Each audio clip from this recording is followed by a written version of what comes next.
Hey, you're listening to Our Modern Heritage, the new home and family culture podcast.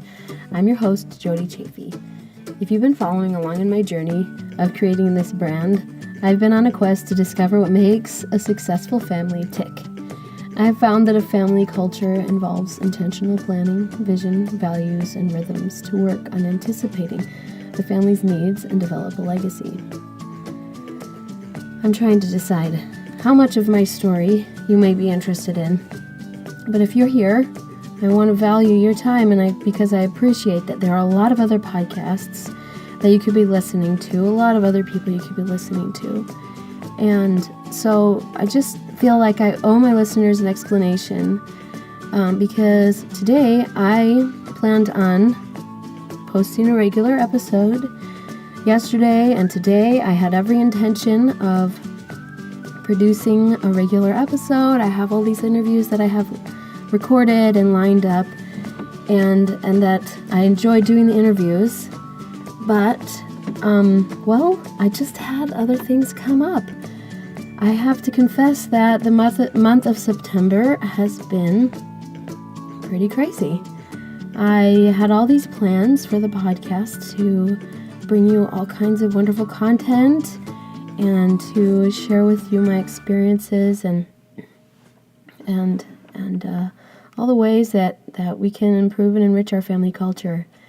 And I had all these plans of my personal development and education, and I had all these plans for homeschooling and for my family and things like that.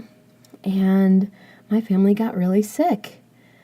And I think, it all started really that first week that I tried to start school. I think I had a mental breakdown with trying to figure out how to do homeschooling, and because homeschooling really is a process. And my kids are really free spirits, and they're still really young.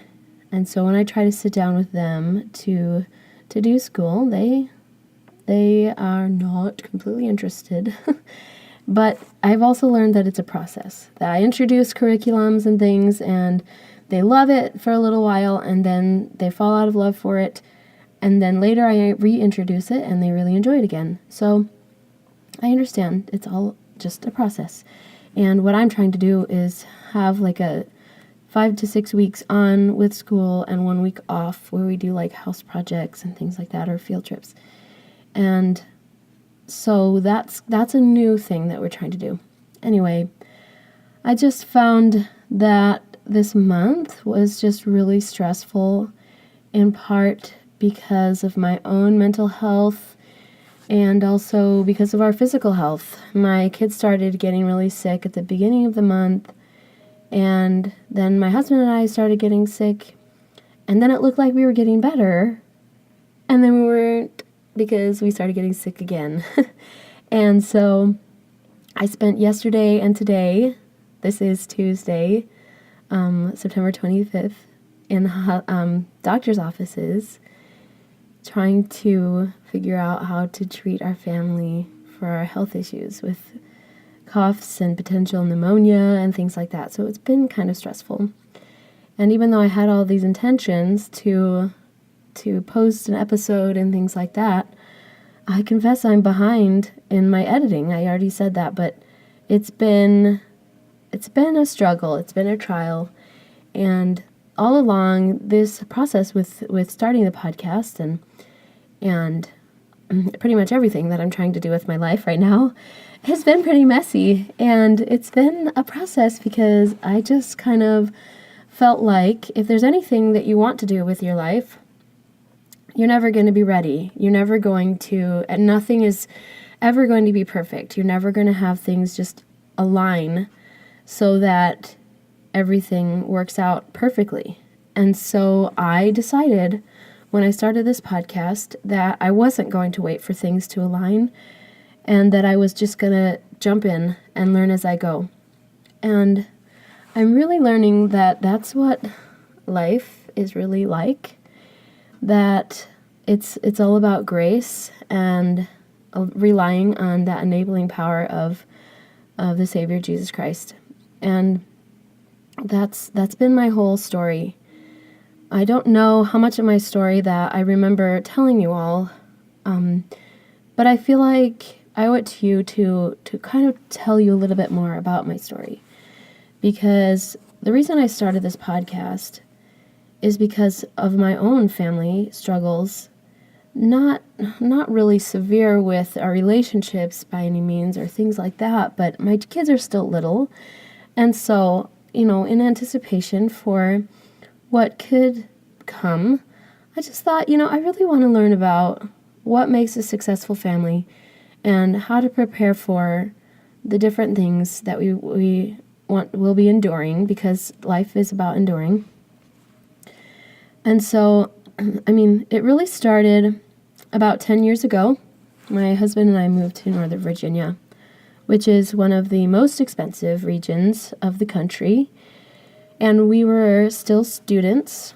We hadn't started our family quite yet, but we went there anticipating that we would be able to start a new life.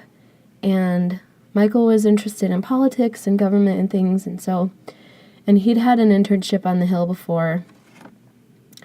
So we went there to school thinking that the stars would align for us there in that situation. And we would find the perfect job, we would go to the perfect schools and get the internships and jobs and whatever, things like that everything would just work out. Well, it didn't. Let's see. Michael and I have done everything that we thought we were supposed to do to be successful. We thought we were intentionally following a path that would provide us with the means to fulfill our dreams. The problem was we were relying on this system to work perfectly, and we didn't have much of a backup plan.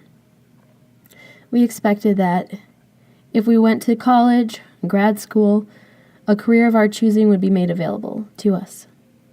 Unfortunately, Michael finished grad school around the time of the recession. The places he hoped to find employment were on a hiring freeze, and we had just started our family.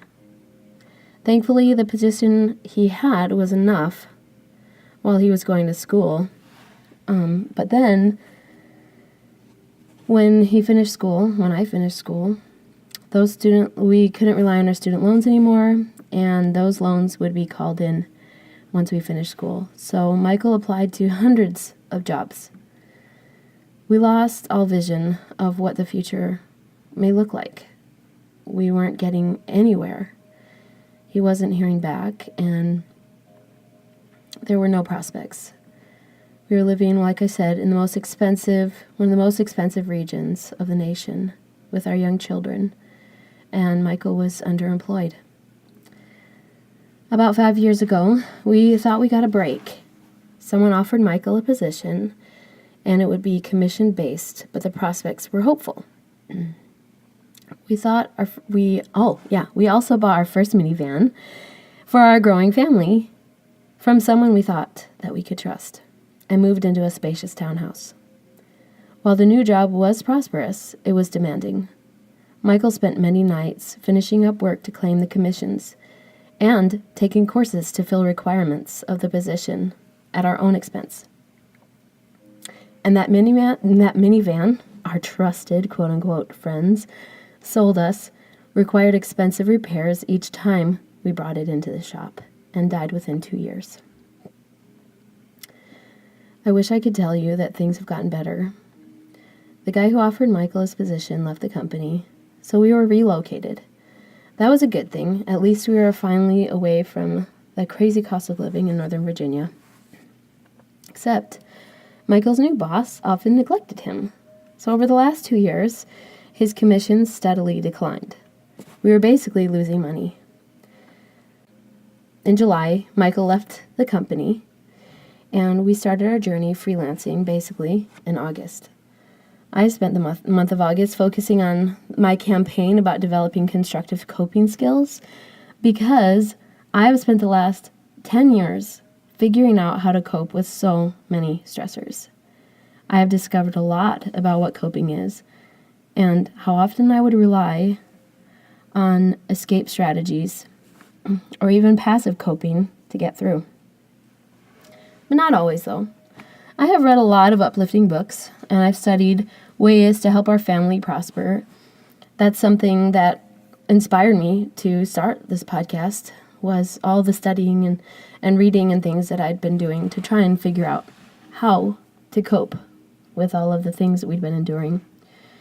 I've devoted myself to service, and I started this podcast in an effort to create conversations around why it's so important to be intentional about our goals because of the experiences that we'd gone through. We thought we were being intentional, but it turns out we were just riding the conveyor belt. We were just following the script. We've also found ourselves caught in this cycle of escape or consolation to cope with our stress rather than true recovery. And for the most part of the last 10 years, Michael and I have really found ourselves in something very close to depression, if not really depression. And so that's been really hard. I'm at my worst when I use social media as my consolation because I get sucked in and I can actually feel my brain atrophy. My coping campaign was inspiring, and I learned that coping is about truly recovering and taking care of myself and being proactive about the outcome rather than just wishing it would go away. You can still sign up for that coping strategy at homeandfamilyculture.com/cope, or you can go on my Instagram and click on the link in my profile, and my handle is at Family Culture Podcast. So now here we are in September, and I launched my new brand with season 3 of the show, and I rebranded and everything. I had so many plans for making this season amazing. I also had plans for starting the school year with my kids and starting the path to achieving new goals. Then my whole family got sick. We have spent the whole month of September feeling exhausted from illness and sleepless nights. And my goals for this month have flown out the window. Between illness and housekeeping, I've fallen behind in just about everything I hoped to do this month. I even injured myself while exercising, and so it's been really hard to get up and to move my body and exercise because it hurts.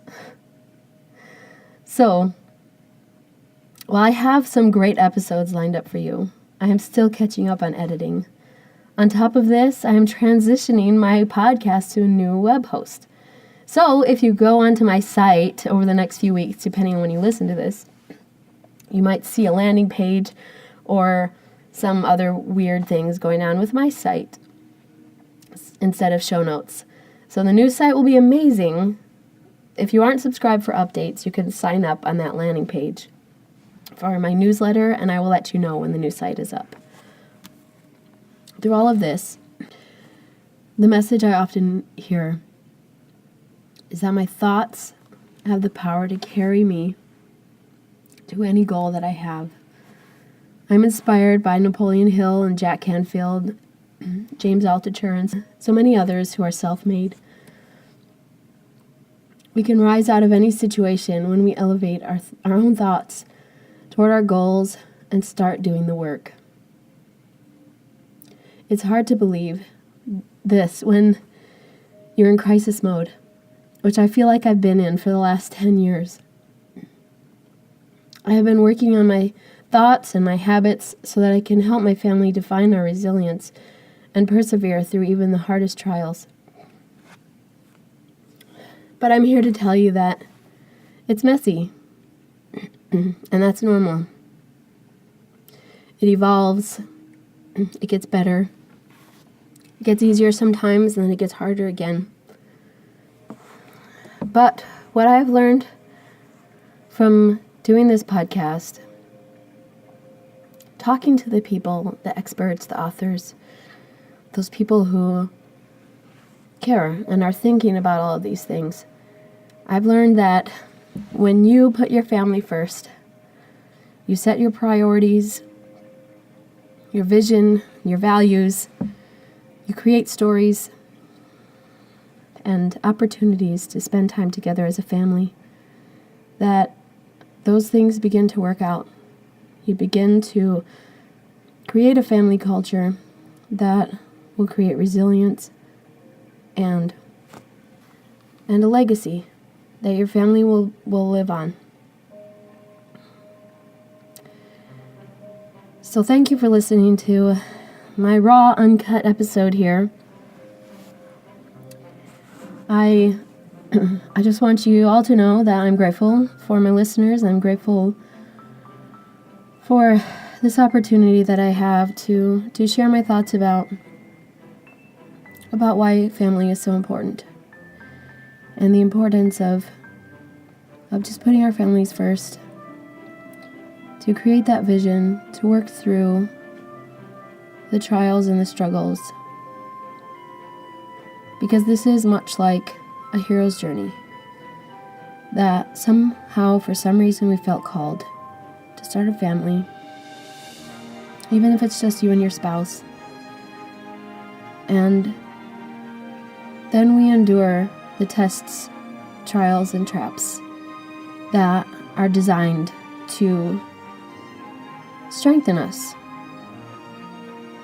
It seems like those things are designed to take us down, but they're not.